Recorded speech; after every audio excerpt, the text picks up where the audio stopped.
the Monster Energy Motostar Championship race, and that was a great start by Joe Irving off pole position on the Toad and Tatty pump bike.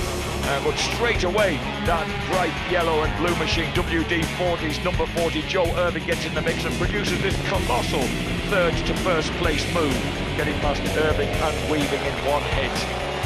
And up the hill, he drags Jordan Weaving with him, and Weaving gets through into second place and then replays the compliment with this feisty pass on the brakes into Taylor's hairpin.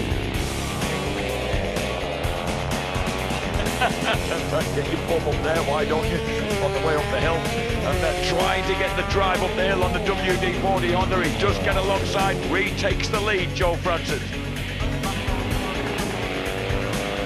And at that moment, things looking good for Joe Francis, but straight away, Jordan Weaving, well, that was a practiced one for the final lap, wasn't it? Jordan Weaving gets himself through into the lead, and then a big moment there for Joe Francis, just bucks himself almost off the bike, hangs on and rubber legs his way through the gravel, onto the grass, through the buttercups and back on track, leaving Jordan Weaving and Joe Irving to fight for supremacy at the front of the race. And fight they certainly did. And this moment on the final lap, what a move by Jordan Weaving as they cleaved through the right-hander at the Scotsman. And that meant, with Stephanie Wadlow in between them at the hairpin, Jordan Weaving had a clear run to the flag to take victory in his first outing on the four-stroke 250 KTM, ahead of similarly mounted Joe Irving. Third overall, Tom Kahn. Great ride, though, by Jordan Weaving. Great race.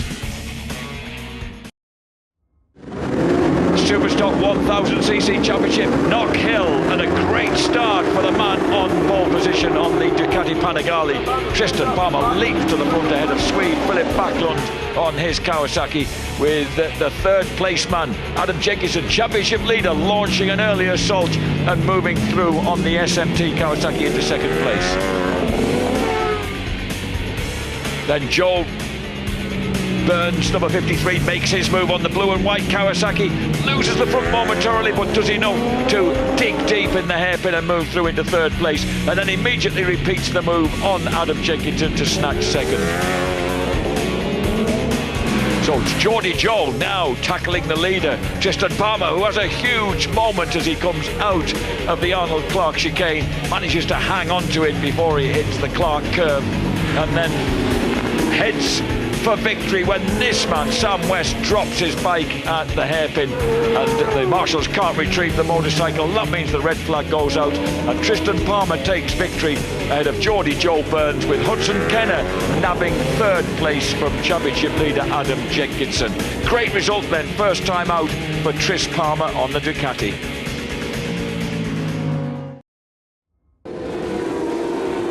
Great start from Levi Day. The Australian gallops off the line and grabs the advantage in the early stages, but it's the local man from Dandenhall, Michael Robertson, who puts in a brilliant move to snatch the advantage.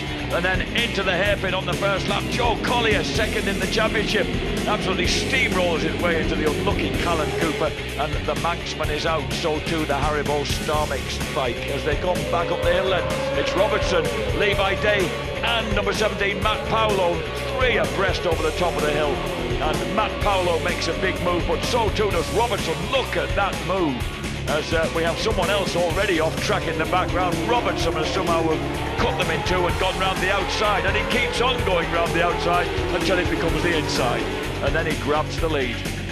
And Matt Paolo gets all beaten up at that point, drops back to fifth place, and then the crash has commenced. That was John Dean taking out the desperately unlucky Twister Hastings. We have a lot of fallers at the hairpin. We have a huge moment for Levi Day when he's lying in second place. Levi Day there goes off track, manages to hold on to it. This is James Lodge, one of the former 125 champ, in a battle as this huge crash sidelines Grant Whittaker. The red flag comes out while Grant's attended to, and that means that Michael Robertson takes the win ahead of Luke Hedger and championship leader Jordan Simpkin. Well done, Michael. Tony, well, what a race that was. 18 lap burn from the start. I thought Hegarty was going to get the drop, but he absolutely kept it nailed. James Whittam, sitting next to me, said it's a question of who blinks first, and he was absolutely right.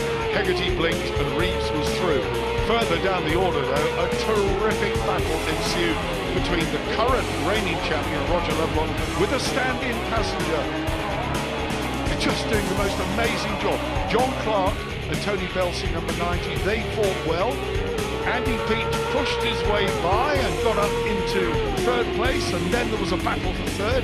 He and Ben Holland, number 60 outfit, were at it, nail and tongs. Andy Peach overcooked it, coming out of Clark's, went into the gravel. That left Ben Holland through for a never-to-be-relinquished third place. Also, Roger Lovelock saw the opportunity, got momentarily past Andy Peach, who was in a most aggressive mood, and made sure that he made good his mistake, and he did it in a very, very determined fashion. Meanwhile, John Clark and Tony Belsey were still in touch. At the front, it was a 2.2-second lead for Tim and Tristan Reeves. They were, by that time, in among the tail-enders. Hegarty was very much in touch.